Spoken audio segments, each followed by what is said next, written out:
There are moments in life when everything you've built, everything you've become, hangs on a single thread. And sometimes that thread gets cut in front of 300 people in a room filled with white roses and champagne, under lights meant to celebrate forever. This is the story of a woman who thought she'd escaped her past, a man who thought he knew the woman he loved, and a wedding day that became a courtroom. What you're about to hear isn't fiction. It happened. And by the end, you'll be left asking yourself one question. When does the truth stop being justice and start being revenge? It was supposed to be the wedding of the year. Sarah Mitchell, 28, radiant in an off-white gown with lace sleeves that traced down to her wrists, standing across from James Parker, 35, a man whose calm demeanor and kind eyes had won her over 2 years prior. They met at a charity fundraiser in downtown Atlanta. He was there representing his tech consulting firm. She was volunteering, handing out programs, smiling at strangers the way she always did, warm and effortless. He noticed her first.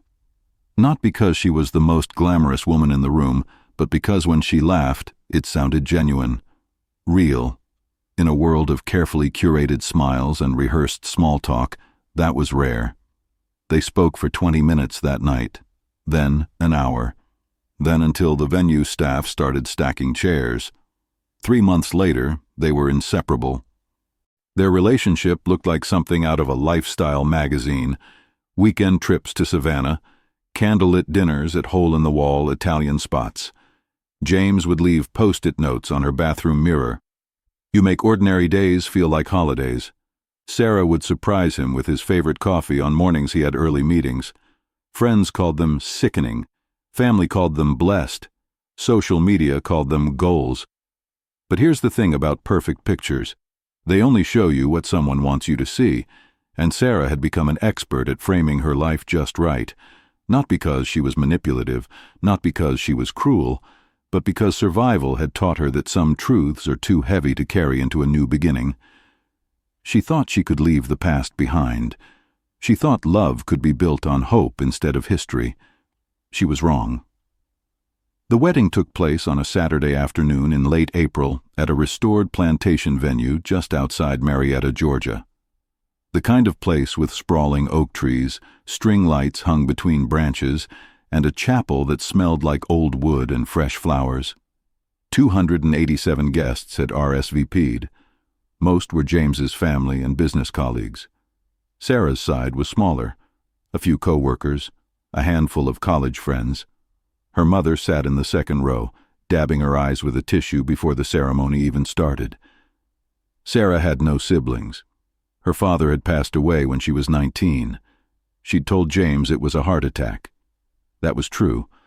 What she didn't tell him was what had happened in the years after, the choices she'd made, the name she'd left behind, the life she'd fled from in the middle of the night with nothing but a duffel bag and a bus ticket to another state.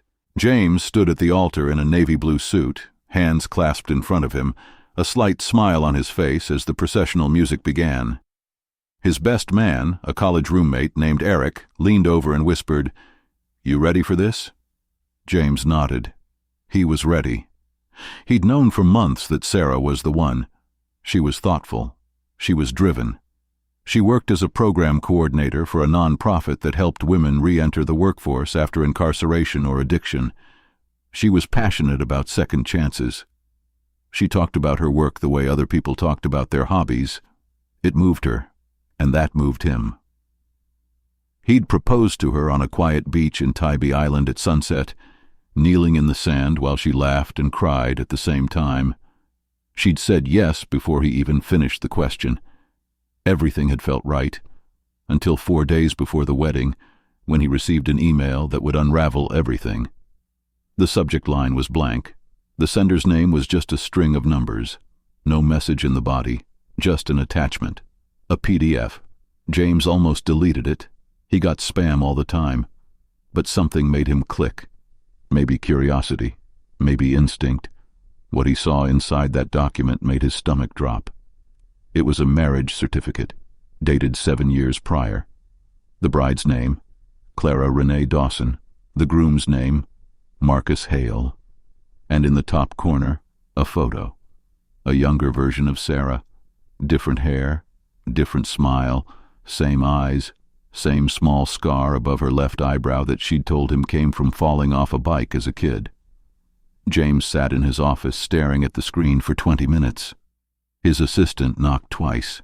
He didn't answer. His mind was racing. Who was Clara Dawson? Why had Sarah changed her name? Was this some kind of mistake? He wanted to believe it was. He wanted to close the laptop and pretend he'd never seen it. But he couldn't. Because beneath the certificate was another document, a police report, filed in Tennessee, charging Clara Renee Dawson with fraud and identity theft. The case had been dropped, no conviction. But it was there, in black and white, a history she'd never mentioned. He didn't confront her that night, or the next. He told himself he needed time to think, to process, to figure out what this meant. But really, he was scared of what she might say, scared that the woman he loved might be someone he didn't know at all. On the morning of the wedding, he still hadn't decided what to do. He dressed in silence. His mother asked if he was feeling all right. He said he was just nervous. She kissed his forehead and told him that was normal. He smiled, but his hands were shaking.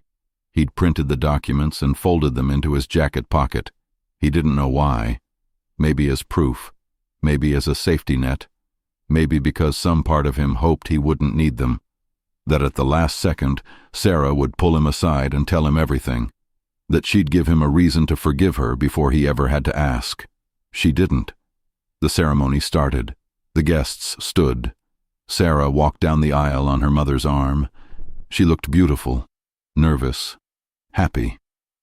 When she reached the altar, she looked up at James and whispered, "I can't believe this is real." He didn't respond. The officiant began. They exchanged readings. A friend sang a hymn. Everything moved forward like clockwork, until the vows. The officiant turned to James. "Do you take this woman to be your lawfully wedded wife?" James looked at Sarah. Her eyes were glassy with tears. Her hands trembled slightly as she held the bouquet. He opened his mouth, and then he stopped. The silence stretched. 10 seconds. 15. Guests shifted in their seats. Sarah's smile faltered. "James," she whispered. He reached into his jacket pocket, pulled out the folded papers, and said, loud enough for the front rows to hear, "Before I answer that, I need to know who you really are." The room went cold. Sarah's face drained of color. Her mother stood up. "What is this?" someone whispered from the back. James unfolded the papers. His voice was steady, but there was a tremor beneath it. "Your name isn't Sarah Mitchell. It's Clara Dawson. You were married before. You were charged with fraud, and you never told me." Sarah's mouth opened, but no sound came out. The officiant stepped back, clearly uncomfortable. The maid of honor reached for Sarah's arm, but she pulled away. "James, please," she finally said, her voice breaking. "Not here. Not like this." But it was too late. The damage was done. Guests were already pulling out their phones. Murmurs rippled through the crowd like wildfire. James looked at her, his jaw tight. "You had 2 years to tell me. 2 years, and you chose today for me to find out from a stranger." Sarah's mother rushed forward, her face a mix of anger and panic. "Who sent you that? Who did this?" James didn't answer. He folded the papers and put them back in his pocket. Then he turned and walked down the aisle. No explanation, no apology. Just gone.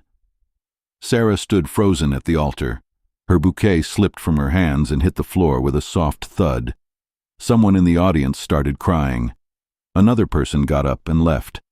Within minutes, the chapel was emptying. The photographer kept shooting, unsure what else to do. Sarah finally moved. She picked up her dress and ran, not toward James, not toward her mother, just out, through the side door, into the gardens, where no one could see her fall apart. Before we dive deeper, let us know in the comments where you're watching from. We'd love to hear from you. And if you're new here, Click on the subscribe button so you never miss any of our upcoming videos. What happened next didn't unfold in real time. It unfolded in fragments, in whispered phone calls and frantic text messages. In the hours after the ceremony that never was, the venue staff cleared the chapel in silence. The florist packed up centerpieces that would never be photographed with smiling faces. The caterers wrapped trays of untouched food. The DJ, who'd been paid in full, loaded his equipment without playing a single song. And somewhere in a hotel room 6 miles away, Sarah sat on the edge of a bed, still wearing her wedding dress, staring at her phone as notifications flooded in. Messages from people she hadn't spoken to in years. Screenshots of posts she hadn't made. Her face, her name, her humiliation turning into content for strangers. She didn't cry. Not yet. She just sat there, numb, wondering how the life she'd carefully rebuilt had collapsed in under 5 minutes. James didn't go back to the reception hall. He drove. No destination, just away. His best man called 4 times. His mother called 6. He didn't pick up. He ended up parked outside a diner 40 minutes north of the venue, hands still gripping the steering wheel, staring at nothing. A waitress knocked on his window and asked if he was okay. He nodded. She didn't believe him. He went inside, ordered coffee he didn't drink, and sat in a booth near the back. His phone buzzed relentlessly. Texts from relatives asking what happened. Messages from friends saying they were there if he needed to talk. One from Eric. "Bro, where are you? People are asking questions." He turned the phone face down and closed his eyes. All he could see was Sarah's face when he'd said her real name out loud, the way her whole body had flinched like he'd struck her. He'd wanted answers. He'd wanted honesty. But what he'd done in that chapel wasn't about truth. It was about control. About making sure she felt as blindsided as he did. And now, sitting alone in a diner that smelled like grease and burnt toast, he wasn't sure if he'd done the right thing or just the cruelest. The story didn't stay private. By Sunday morning, it was everywhere. Not mainstream news, not yet, but on social media, in group chats, on local gossip blogs. Someone had filmed the moment. A shaky 30-second clip of James pulling out the papers, Sarah's face going pale, the murmurs spreading through the crowd. It had been posted, shared, screen-recorded, and re-uploaded a dozen times. The comments were vicious. She got what she deserved. Imagine lying to someone for 2 years. He's a king for exposing her. Others were more sympathetic. We don't even know the full story. What if she had a reason? This is humiliating. The video reached a true crime blogger named Monica Ellis, a woman in her early 40s who ran a YouTube channel called Unfiltered Truth. She'd built a following of nearly 500,000 by covering small-town scandals, cold cases, and viral moments that the media ignored. She saw the wedding video, she saw the name Clara Dawson, and she started digging. Monica's research began with public records. Clara Renee Dawson had been born in Knoxville, Tennessee. She'd married Marcus Hale at 21 in a courthouse ceremony. No big reception, no white dress, just 2 signatures and a witness. The marriage had lasted less than 2 years. In that time, Clara had been arrested once, charged with identity theft and wire fraud. The details were vague, but the case file indicated she'd used another woman's credit information to secure a lease and apply for loans. The charges were later dropped due to insufficient evidence, but the arrest remained on record. Clara had disappeared from Tennessee shortly after. No forwarding address, no social media trail, nothing. Until she resurfaced in Georgia 3 years later as Sarah Mitchell, a name she'd legally changed through a quiet petition in a county courthouse. Monica made calls. She tracked down old neighbors, former co-workers, anyone who might remember Clara. Most didn't want to talk, but one woman did. Her name was Brenda, a former co-worker from a call center where Clara had worked. Brenda remembered her as quiet, hard-working, always kept to herself. She was scared of something, Brenda said over the phone. I don't know what, but you could see it in her eyes. Monica pieced together a timeline. Clara had married Marcus Hale when she was young, broke, and desperate. He was older, charming, and controlling. Friends from that time described him as possessive. The kind of man who checked her phone, decided who she could talk to, made her account for every dollar she spent. Clara had no family support. Her father had died. Her mother was dealing with her own struggles. She was isolated. When the fraud charges came, Clara insisted she hadn't done it, that Marcus had used her information without her knowledge, but she had no proof, no lawyer, no one who believed her. The prosecutor offered a deal: plead guilty to a misdemeanor, serve probation, and move on. She refused. She said she wouldn't admit to something she didn't do, so the case went forward. And then, suddenly, it didn't. The charges were dropped, the file was sealed, and Clara vanished. Monica found one more thing: a restraining order, filed by Clara against Marcus. Granted, then violated, then dropped after Clara stopped showing up to court hearings. She'd run. That much was clear. But where she went and how she survived, no one knew. Until now. By Monday, Monica had uploaded a video to her channel, 23 minutes long, titled, "The Bride Who Wasn't, The True Story Behind the Viral Wedding Expose." She laid out everything: the marriage, the charges, the restraining order, the timeline. She didn't paint Clara as a saint, but she didn't paint her as a villain either. She painted her as someone who'd been trapped, who'd made a choice to survive, and who'd spent years trying to rebuild. The video went viral, 100,000 views in 6 hours, 500,000 by the end of the day. News outlets picked it up. Local stations in Atlanta ran segments. National morning shows teased the story. And suddenly, Sarah Mitchell, formerly Clara Dawson, was no longer just a woman who'd been humiliated at her wedding. She was a headline, a debate, a symbol.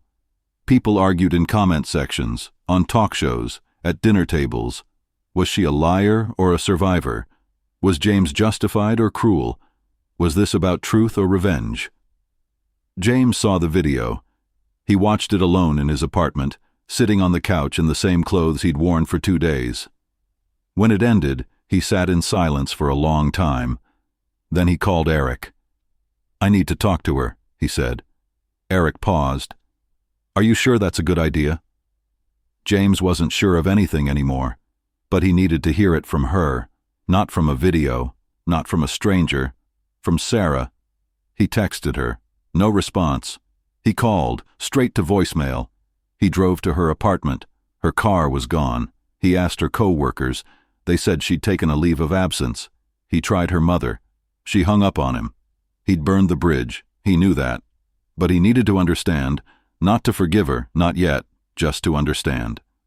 It took 3 days before she finally answered. Her voice was quiet, flat, exhausted. "What do you want, James?" He didn't know how to start. "I saw the video," he said. Silence. "I need to know if it's true." She laughed. It wasn't a happy sound. "Does it matter? You already made your decision." He rubbed his face. "I didn't know, Sarah. Clara, whoever you are, I didn't know what you'd been through." She was quiet for a long moment. When she spoke again, her voice cracked. "You didn't ask. You didn't pull me aside and say, 'Hey, I found something. Can we talk?' You humiliated me in front of everyone I care about. You made me a spectacle. So, no, James, you don't get to call me now and pretend you care about the truth. You cared about being right." The line went dead. He stared at the phone, and for the first time since that day, he cried. Not because he'd lost her, but because he realized she was right. He hadn't wanted the truth. He'd wanted to hurt her the way he'd been hurt, and he'd succeeded. 2 weeks after the wedding that never happened, Sarah left Georgia. She didn't tell anyone where she was going. She packed what she could fit in her car and drove west. No plan, no destination, just away. She ended up in a small town in New Mexico, renting a room above a bookstore, paying cash, using her legal name but keeping to herself. She got a job at a local diner. She stopped checking social media. She stopped reading the comments. She stopped trying to explain herself to people who'd already made up their minds. She just existed, one day at a time. The owner of the diner, an older woman named Rosa, didn't ask questions. She saw the sadness in Sarah's eyes and left her alone. But one evening, after closing, Rosa sat down across from her with 2 cups of coffee. "You running from something or to something?" she asked. Sarah looked up, surprised. "I don't know anymore." Rosa nodded. "That's okay. You don't have to know yet." It was the kindest thing anyone had said to her in weeks. James, meanwhile, was falling apart in slow motion. He went back to work, but he couldn't focus. Colleagues asked if he was all right. He said he was fine. He wasn't. He stopped returning calls. He stopped going to dinners with friends. He replayed that day over and over in his mind. He thought about the look on Sarah's face. He thought about the papers in his pocket. He thought about the email, the anonymous sender. He'd never questioned who'd sent it. He'd just assumed it was someone trying to help him. But now, lying awake at 3 a.m, he started to wonder. Who else knew? Who else would care enough to destroy Sarah's life? He opened his laptop and pulled up the original email. He tried to trace the sender. The account had been deleted, but he didn't give up. He reached out to a friend who worked in cybersecurity. It took 2 weeks, but they found something: an IP address, a location, Knoxville, Tennessee, and a name: Marcus Hale. James felt his blood run cold. He'd never heard that name before the video. But now, knowing it was Sarah's ex-husband who'd sent the email, everything shifted. This wasn't about truth. It was about revenge. Marcus hadn't reached out to protect James. He'd reached out to destroy Sarah. And James had been the weapon. He dug deeper. He found old articles, police reports, testimonies from people who knew Marcus. A pattern emerged: controlling behavior, manipulation, a man who couldn't let go. James realized he'd been used, and worse, he'd let it happen. He tried to reach Sarah again. No answer. He sent an email. No response. He even tried her mother one more time. This time, she didn't hang up. But what she said cut deeper than silence. "You want forgiveness? You won't get it from me. You broke my daughter. Whatever you're feeling now, you earned it." She was right. He knew that, but it didn't make it hurt any less. 3 months after the wedding, Monica Ellis uploaded a follow-up video.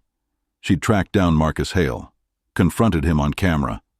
He denied everything at first. Then, when pressed, he smirked. "She deserved it," he said. "She thought she could just leave and start over like I never existed. I made sure people knew who she really was." The video exploded. Millions of views. Comments flooded in, but this time they weren't aimed at Sarah. They were aimed at Marcus. And at James. People called him complicit, a fool, a pawn. Some defended him, said he'd been manipulated too, but the damage was done. James became a cautionary tale, the man who chose public humiliation over private conversation, the man who let his hurt turn into cruelty. He lost friends, he lost clients, he lost himself. And somewhere in New Mexico, Sarah watched the video on a borrowed phone. She didn't feel vindicated. She didn't feel relieved. She just felt tired. 6 months later, James received a letter. No return address, postmarked from New Mexico. He opened it with shaking hands. Inside was a single page, handwritten. "James, I don't hate you. I'm not sure I even blame you anymore. You were hurt, and you reacted. I understand that, but I can't forgive you. Not because you exposed me, but because you didn't trust me enough to ask. You loved a version of me you created in your head, and when you found out I was more complicated than that, you couldn't handle it. I hope you find peace. I'm still looking for mine. Sarah." He read it 3 times. Then he folded it carefully and put it in his desk drawer. He didn't respond. What could he say? She was right. He'd loved an idea, not a person. And when the idea shattered, he'd blamed her for not being what he'd imagined. A year after the wedding that never was, James was having coffee with Eric. They hadn't talked much since that day, but Eric had reached out, said they needed to catch up. They met at a quiet cafe downtown. Small talk felt forced. Eventually, Eric asked the question, "Do you regret it?" James stirred his coffee. He thought about Sarah, about Clara, about the woman he'd humiliated because he couldn't process his own pain. "Every single day," he said quietly. Eric nodded. They sat in silence for a while. Then Eric said something that stuck with James. "You know what the worst part is? You'll never know who she could have been if you just let her explain." James looked up. Eric wasn't wrong. He'd robbed them both of that chance. Not because Sarah didn't deserve to explain, but because he didn't give her the space to. He'd wanted control. He'd wanted to be the one holding the cards. And in doing so, he'd lost everything. Sarah never came back to Georgia. She built a quiet life in New Mexico. She changed her name again. Not legally this time. Just stopped using Sarah Mitchell. She went by her middle name, Renee. She kept working at the diner. She started volunteering at a women's shelter, helping others who were trying to rebuild after leaving dangerous situations. She didn't talk about her past, but she didn't hide from it either. She just carried it differently now. Rosa, the diner owner, became a kind of surrogate mother. They'd have coffee on slow mornings, talking about everything and nothing. One day, Rosa asked her if she'd ever go back. Sarah shook her head. "There's nothing to go back to." Rosa studied her. "You still love him?" Sarah smiled sadly. "I loved who I thought he was. But that person didn't exist either." Rosa squeezed her hand. "Then you're free." And maybe, just maybe, she was starting to believe that. So here's the question. Was James justified? Was he wrong? Or was he just human? He'd been lied to. That's undeniable. Sarah had kept a massive part of her life hidden. She'd built their relationship on an incomplete truth. But does that justify what he did? Does pain give us the right to inflict pain? Or does love, real love, require us to sit in the discomfort of hard conversations before we make them public? Think about it.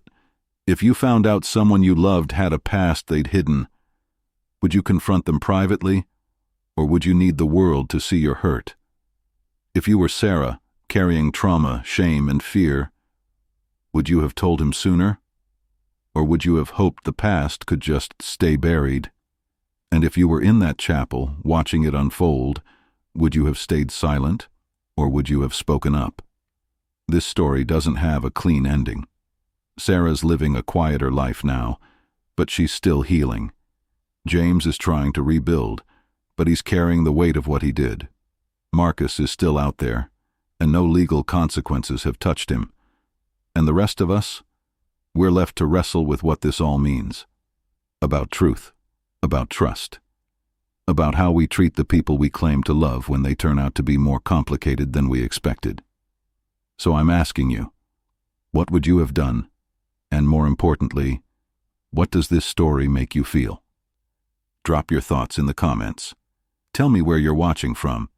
Tell me if you think James was justified or if he crossed a line. And if this story moved you, hit that subscribe button, because there's more coming, and trust me, you won't want to miss what's next.